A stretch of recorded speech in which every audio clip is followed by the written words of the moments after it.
우리는 어제 이 집회를 시작하면서 시작을 에베소서 1장 3절에서 6절까지 했습니다. 거기에는 이제 하나님께서 인류에 대하여 어떤 의지와 계획과 뜻을 갖고 있느냐가 중요한 핵심이라고 말씀드렸습니다.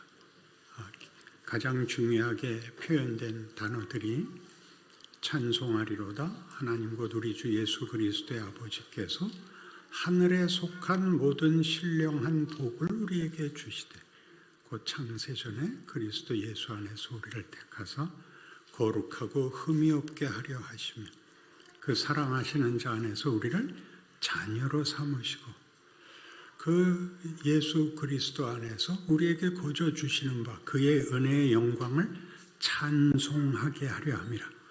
이 모든 단어들은 영광, 승리, 감사 이런 게 문제가 아니라 이게 하나님이 인류에 대해서 가지는 의지라고 말씀드렸습니다. 꼭 기억해 주십시오. 한국교회의 가장 기독교 신앙과 합쳐지기 어려운 부분이 윤리입니다. 윤리와 도덕은 다 지키는 자의 책임인데 기독교는 하나님이 다 책임진다 그러는 게 기독교입니다. 이런 때 아멘 안 하면 언제 할 작정입니까? 여러분이 못하는 이유는 그렇게 쉽지는 않아서 그렇습니다. 마음속에 있죠. 하나님이 다 하신다면 우리가 열심을 낼 필요가 뭐가 있는가? 여기가 아주 중요한 대목입니다. 여러분에게 은혜를 베풀고 자유를 주고 복을 주고 내 의지와 능력을 다 동원하겠다. 그랬더니 우리가 내놓는 반응이 그럼 개판을 쳐도 된다 말입니까? 이렇게밖에 대꾸할 게 없는 게 죄 지은 인간들의 현실인 것입니다. 그러니 여러분이 그토록 죄 안 짓고 신앙생활을 하고 싶은데 안 되는 것이 뭐냐? 그러면 바로 이런 신앙적, 도덕적 차원에서의 거룩함을 지키고 싶은데 왜 안 되느냐 하는 문제가 우리에게 최고의 문제인 것이죠. 이런 집회를 하고 또 개인적인 작심을 하고 기도를 하고 할 때는 분명히 할 것 같은데 현실이 그리고 내 실력이 되지 않는 건 뭔가 하는 것입니다. 그래서 오늘 본 본문 같이 이렇게 육체의 열매와 성령의 열매를 제시하는 것은 이런 열매는 맺지 말고 이런 열매를 맺는 사람이 되라. 이렇게 간단한 문제가 아니고 내가 누군가라는 나의 존재론, 나의 정체성이 내 행동으로 나온다 그러는 것입니다. 내가 가진 각오와 진심이 내가 아니라 내가 하는 짓이 내 실력이다. 그걸 알아라. 그런 얘기입니다. 그럼 어떡하란 말인가? 물론 잘하라는 말인데 잘한다는 말에 우리는 얼마나 많은 의지와 인내와 충성심을 가져야 이 신앙을 완벽하게 소화할 수 있는가 하는 문제에 대하여 우리 어제 했던 말 그대로 하나님이 우리를 하나님의 찬송이 되게 하는 일에 의지를 갖고 있다면 우리는 매우 큰 원군을 갖고 있는 셈입니다. 그렇죠? 그래서 하나님이 우리를 편들고 이렇게 만들고야 말겠다고 한다 하는 것이 로마서 5장에 한번 찾아보시겠어요? 로마서 5장 17절 한 사람의 범죄로 말미암아 사망이 그 한 사람을 통하여 왕노릇하였은즉 더욱 은혜와 의의 선물을 넘치게 받는 자들은 한 분 예수 그리스도를 통하여 생명 안에서 왕노릇하리로다. 우리가 죄인 된 게 누구 탓이었죠? 누구 탓이었죠? 옆 사람 이름 대기. 아담 때문이었습니다. 그 새끼만 말 잘 들었어도 이게 우리의 원통함입니다. 똑같이 예수가 아버지의 뜻을 순종하심으로 이제 모든 내 후손들은 생명 안에서 왕노릇하리로다. 이렇게 선언하는 것이 기독교입니다. 아직도 아멘을 안 한단 말이죠. 그러니까 우리가 가지는 한국 기독교의 좋은 점이면서 약점이 뭐냐면 윤리가 강하기 때문에 윤리적인 면에서 기독교인 된 표를 나타내는 데는 매우 뛰어나면서도 그것이 하나님의 의지를 내 책임으로 가지는 것 때문에 은혜를 받을 줄을 모르는데 큰 어려움이 있습니다. 물론 이 어려움 속에는 여러분이 하나님이 가지시는 의지가 내 것이 되게 하는 일은 어차피 내 책임이 아니냐, 맞습니다. 근데 그 책임을 하나님이 어떻게 완성하실 것이냐라는 데에 성경의 모든 가르침이 이렇게 초점을 맞추고 있다라는 것을 기억하셔야 됩니다. 어떻게 사랑할 수 있으며 어떻게 헌신할 수 있으며 오래 참을 수 있으며 시기하는 마음이나 삐뚤어진 생각을 벗어날 수 있는가 하는 것들은 우리 현실 속에서 매일 직면하는 문제인데 이 문제에 대하여 성경은 자신 있게 생명이 왕노릇하리로답니다. 계속 보겠습니다. 18절 그런즉 한 범죄로 많은 사람이 정죄에 이른 것 같이 한 의로운 행위로 말미암아 많은 사람이 의롭다 하심을 받아 생명에 이르렀느니라. 한 사람이 순종하지 아니함으로 많은 사람이 죄인 된 것 같이 한 사람이 순종하심으로 많은 사람이 의인이 되리라. 율법이 들어온 것은 범죄를 더하게 하려 함이라. 그러나 죄가 더한 것에 은혜가 더욱 넘쳤나니 이는 죄가 사망 안에서 왕노릇한 것 같이 은혜도 또한 의로 말미암아 왕노릇하여 우리 주 예수 그리스도로 말미암아 영생에 이르게 하려 함이라. 이렇게 되어 있습니다.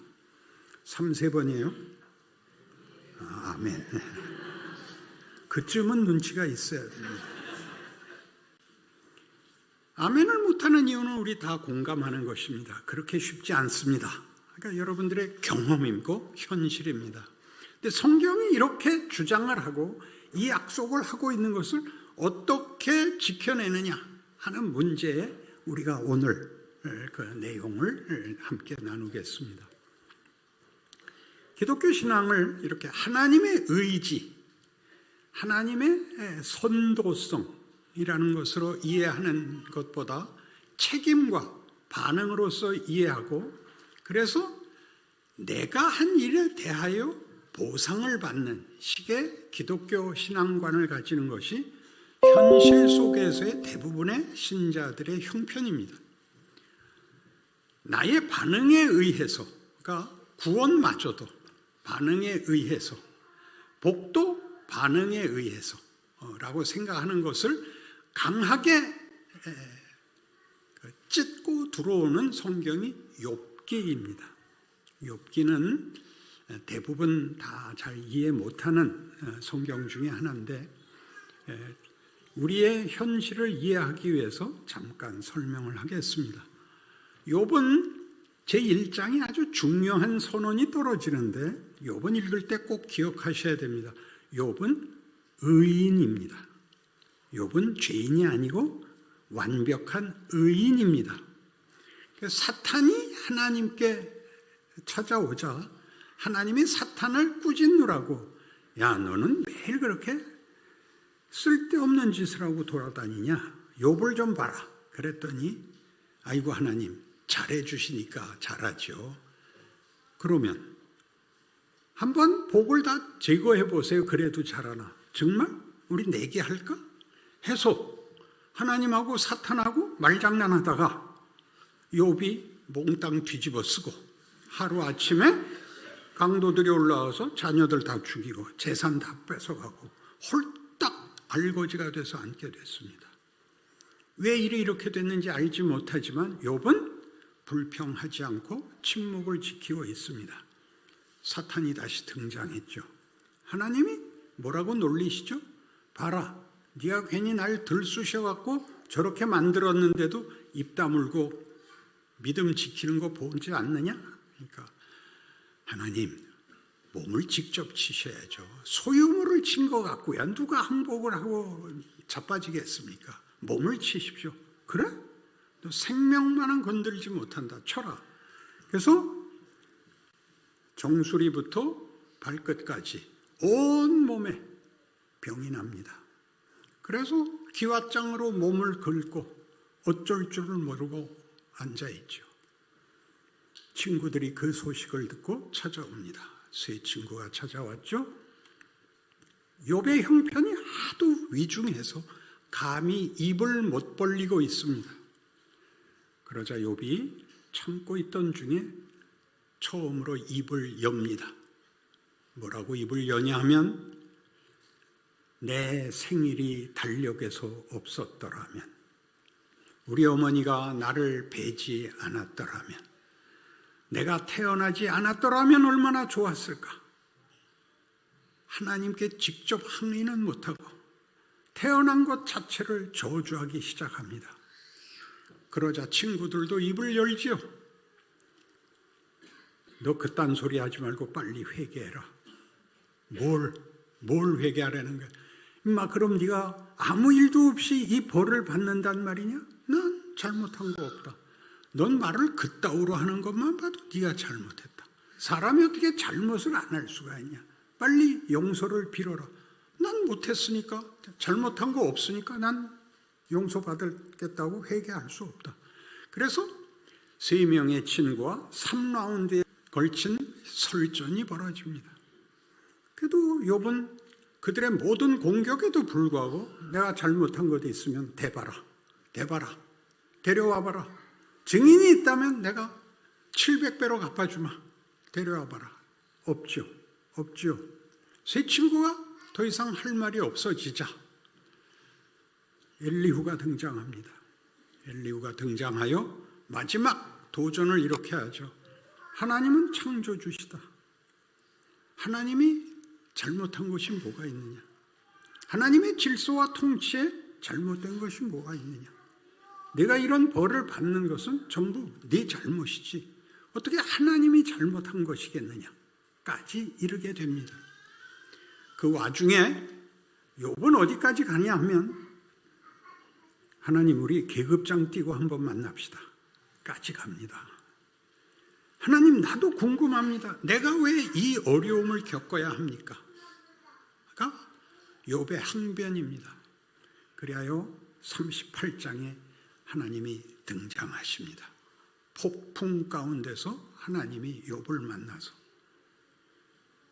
너는 대장부같이 허리를 동이고 내가 하는 말에 대답을 해라 라고 하면서 사냥도 보여주고 악어도 보여주고 우박창고도 보여주고 온 세상을 보여주면서, 이 사냥들이 언제 새끼를 낳는지 네가 아느냐?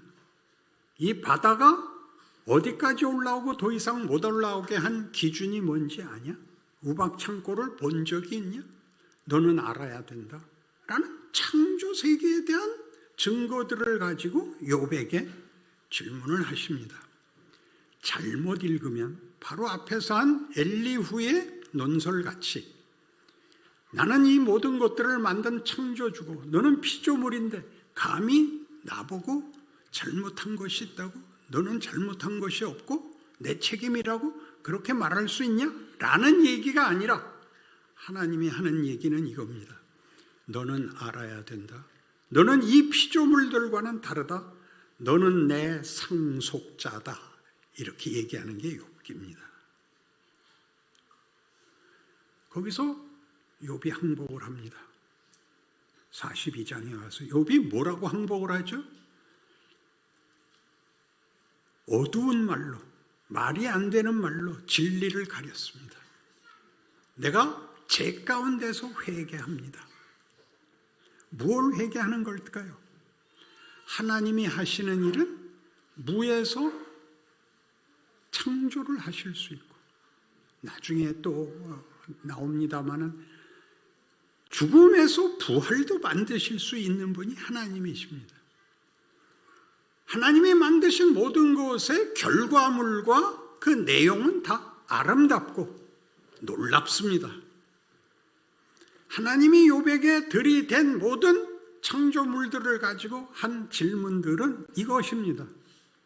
넌 무엇을 근거로 하여, 무슨 근거로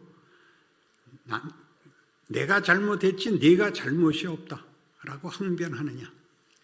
거기에 욥이 이렇게 대답한 것입니다. 기억해 두셔야 됩니다.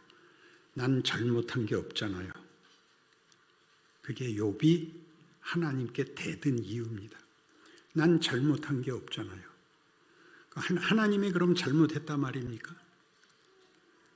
내가 너한테 하려는 것은 창조에서와 똑같이 없는 데서 작품을 만들듯이 너를 작품을 만들려고 해서 생기는 일이란다.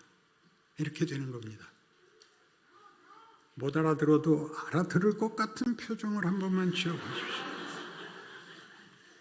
하나님이 우리를 뭘 만들려고 하느냐라는 문제를 놓치고 잘한 것과 못한 것의 기준선상에서만 신앙생활이 평가되기 때문에 우리는 도무지 잘하는 것 같지가 않고 될 것 같지가 않은 것입니다.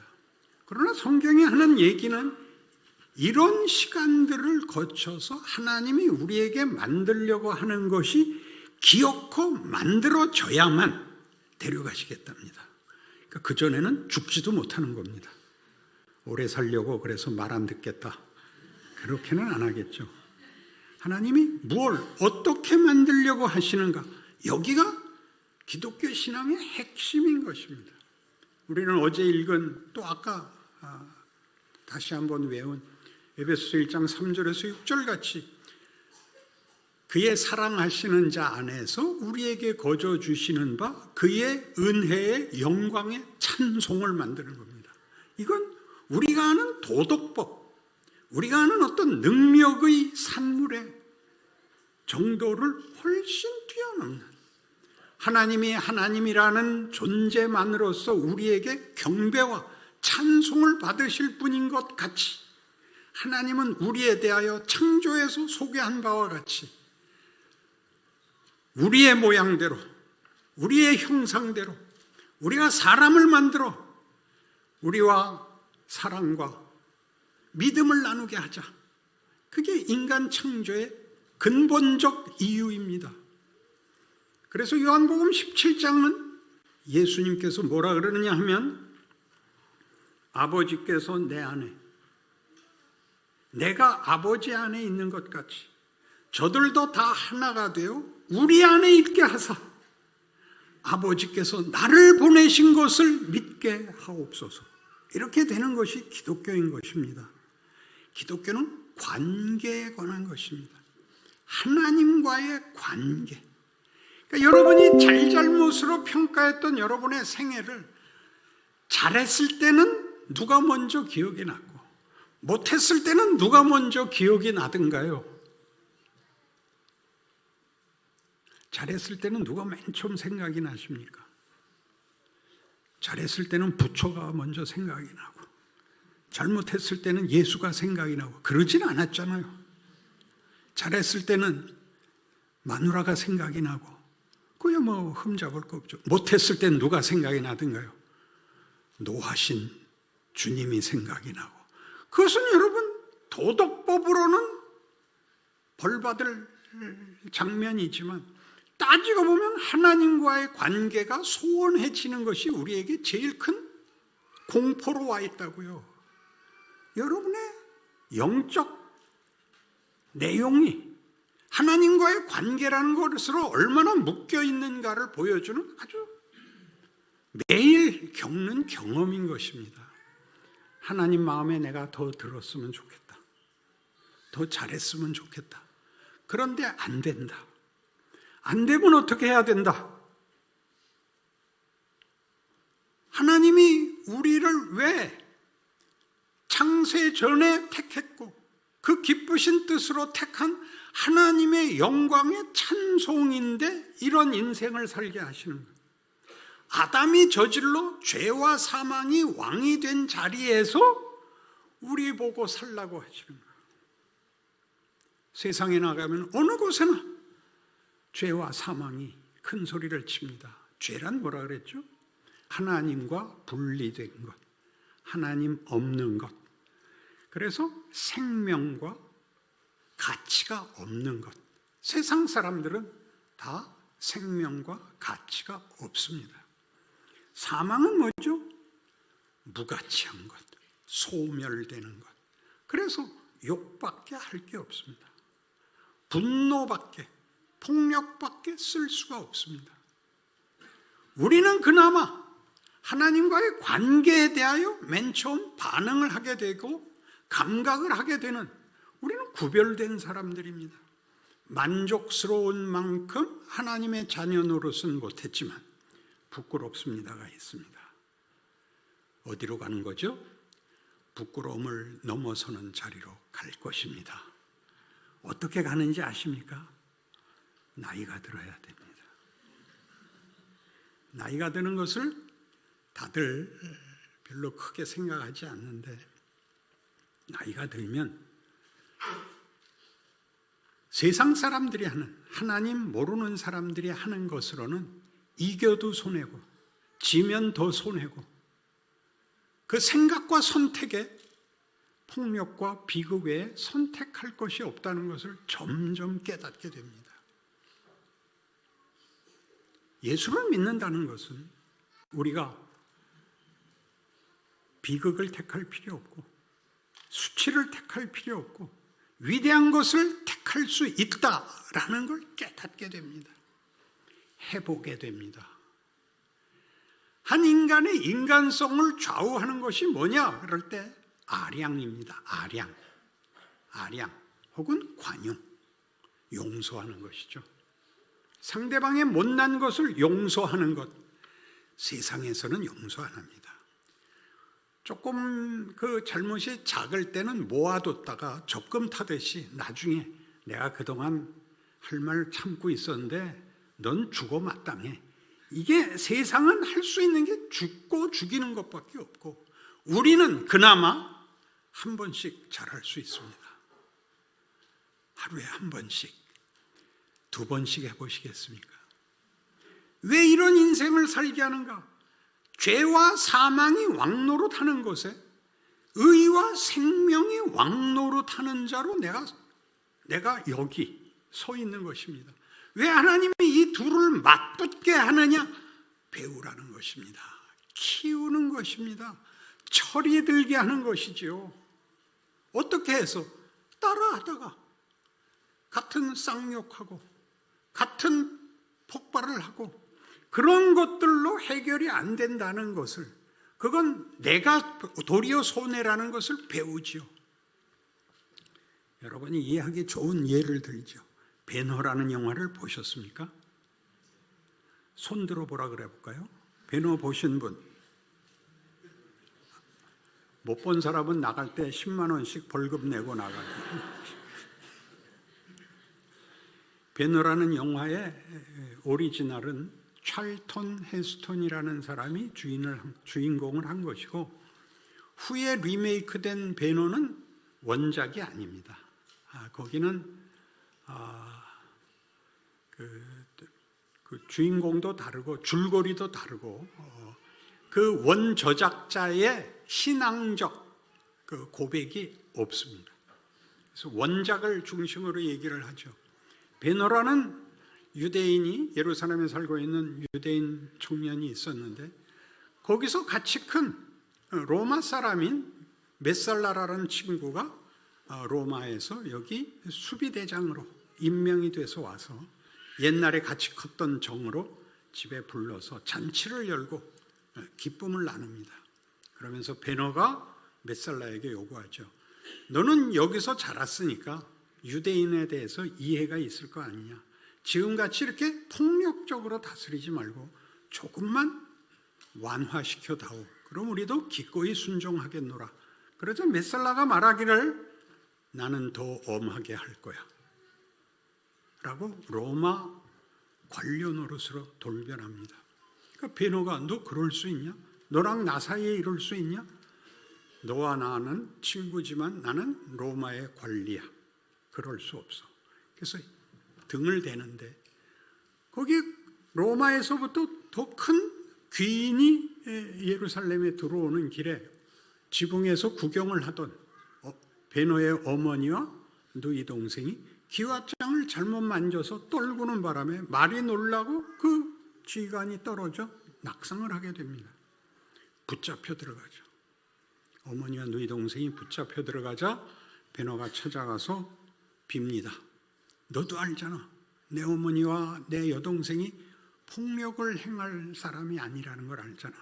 그러나 메살라는 밉게 나옵니다. 일벌백계로 삼을 거야.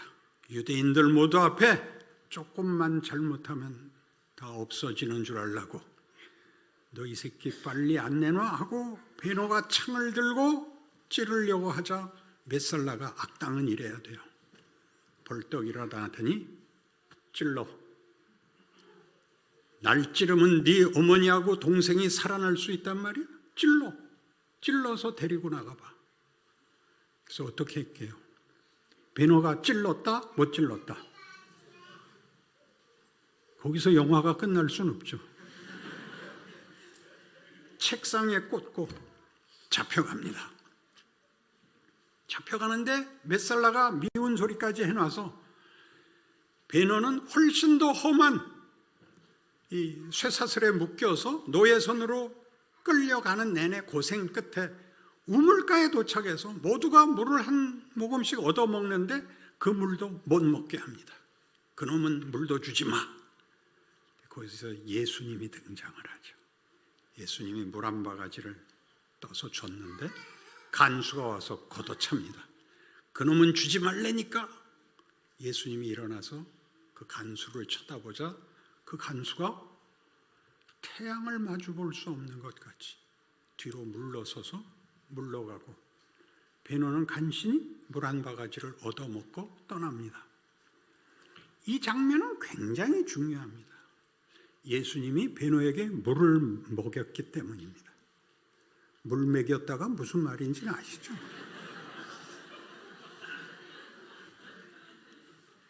물을 먹은 게 해결이 된 게 아니라 너 여기서 끝나면 안 돼. 아직 멀었어.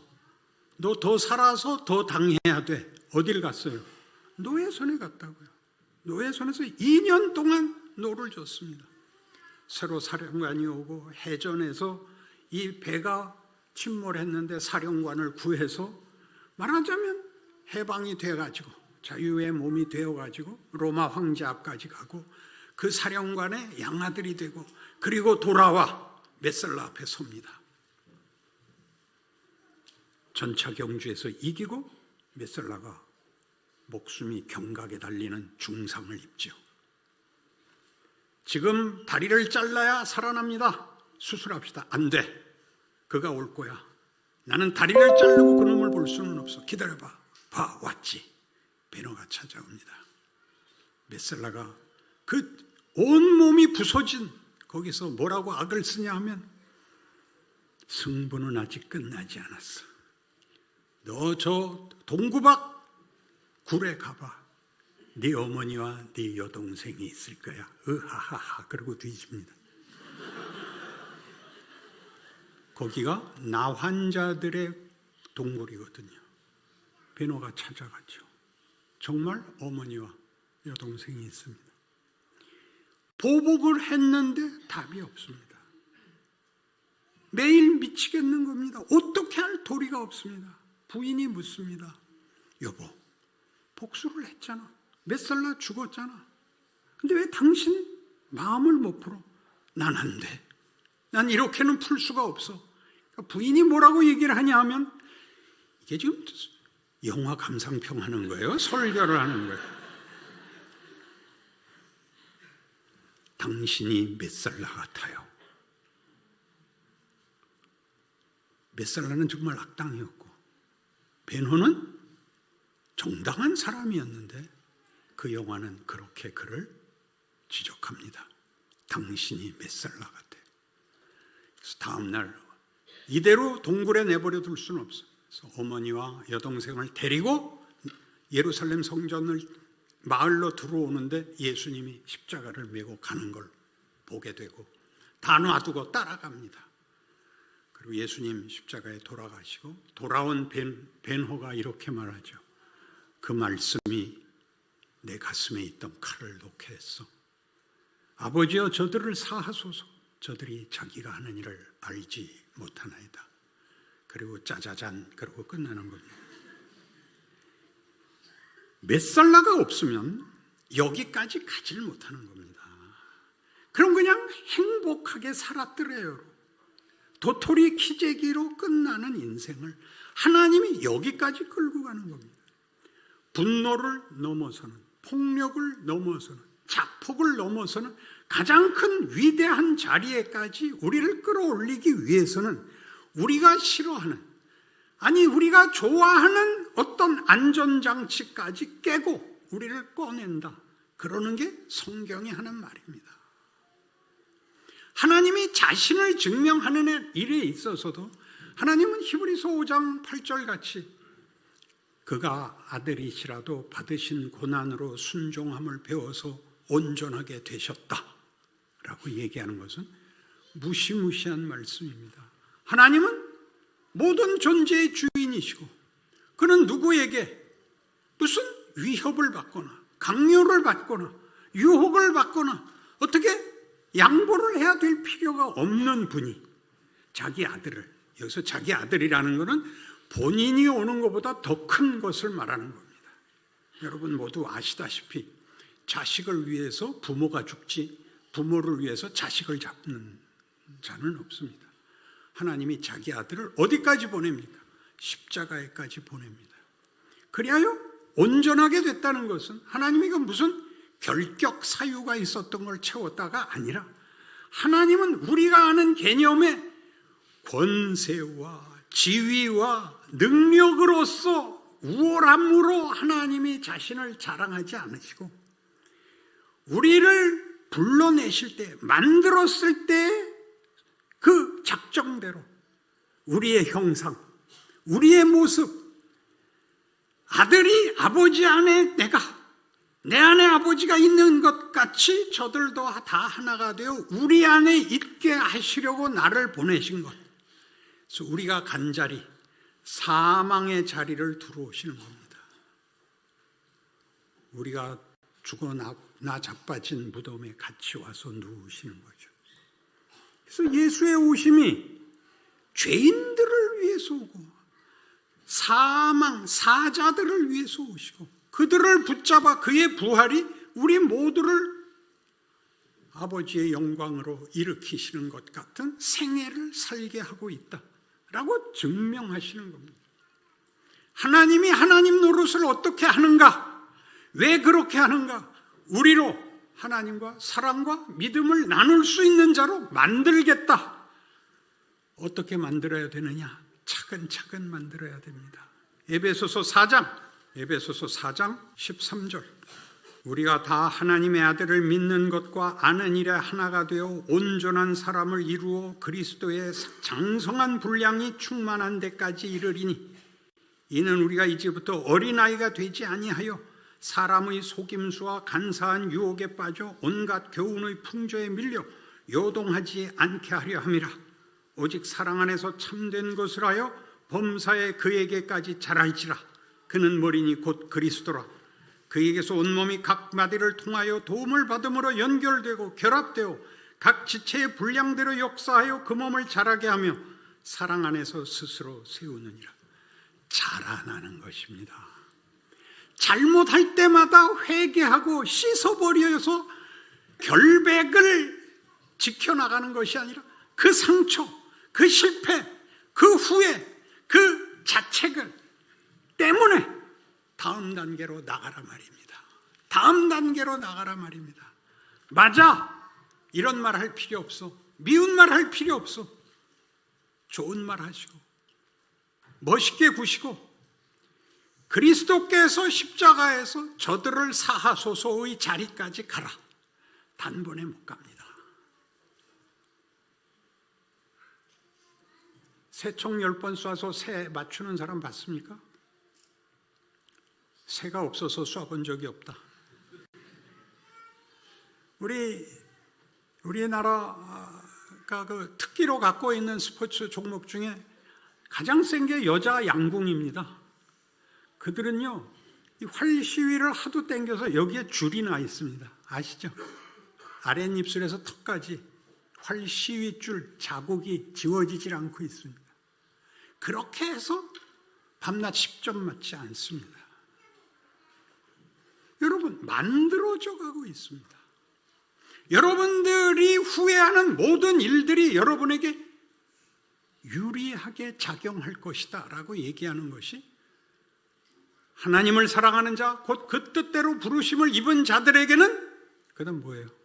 해보세요. 모든 것이 합력하여 선을 이루느니라. 은혜가 왕노릇하겠다. 은혜가 왕노릇하겠다. 아브라함이 믿은 하나님은 어떤 하나님이었냐? 창조와 부활의 하나님이었다. 창조란 없는 데서 만드는 것이요, 부활이란 망한 것을 영광으로 뒤집는 기적입니다. 신자된 가장 큰 힘이 뭐냐?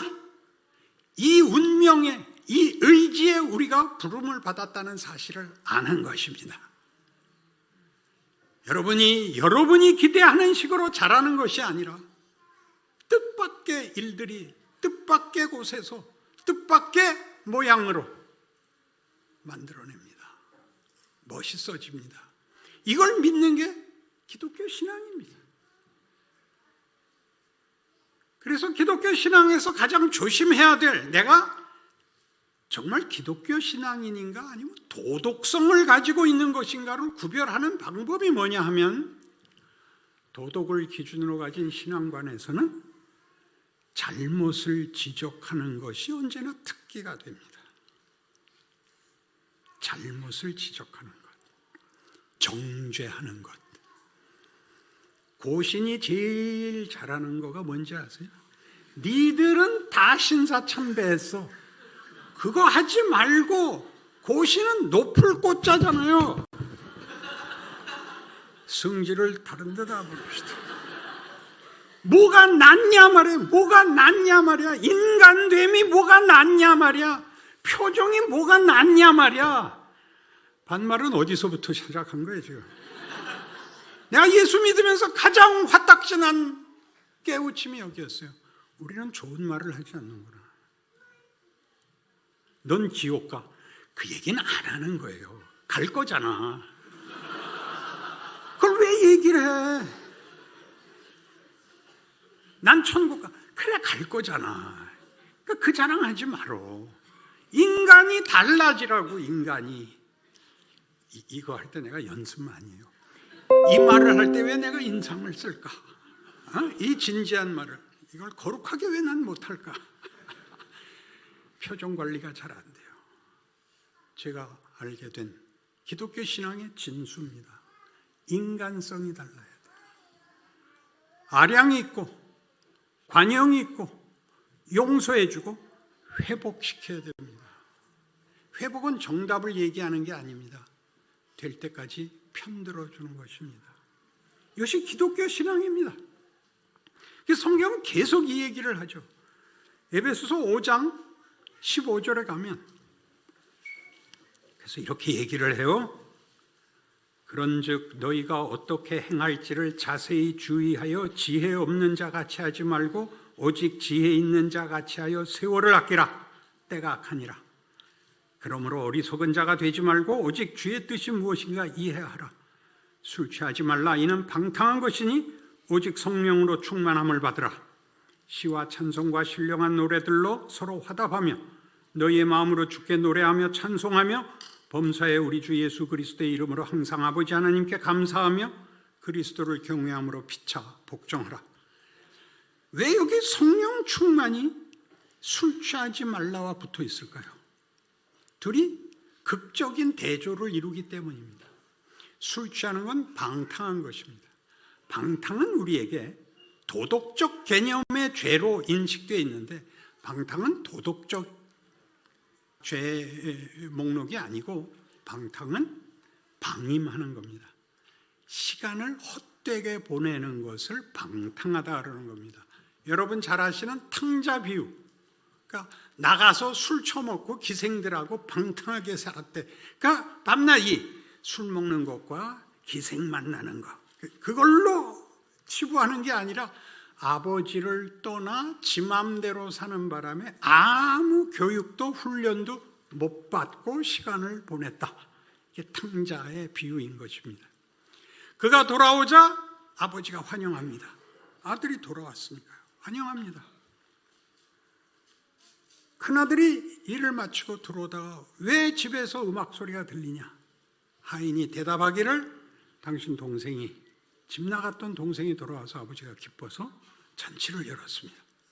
그런데 아버지가 나와서 얘야 네 동생이 돌아왔으니 들어가서 함께 즐기자. 난 못 들어갑니다. 이 창기와 함께 재산을 다 팔아먹은 놈한테는 소를 잡고 나는 오늘도 일하고 아버지의 명령을 한 번도 어긴 적이 없는데 염소 새끼도 한 마리 안 잡아주었습니다.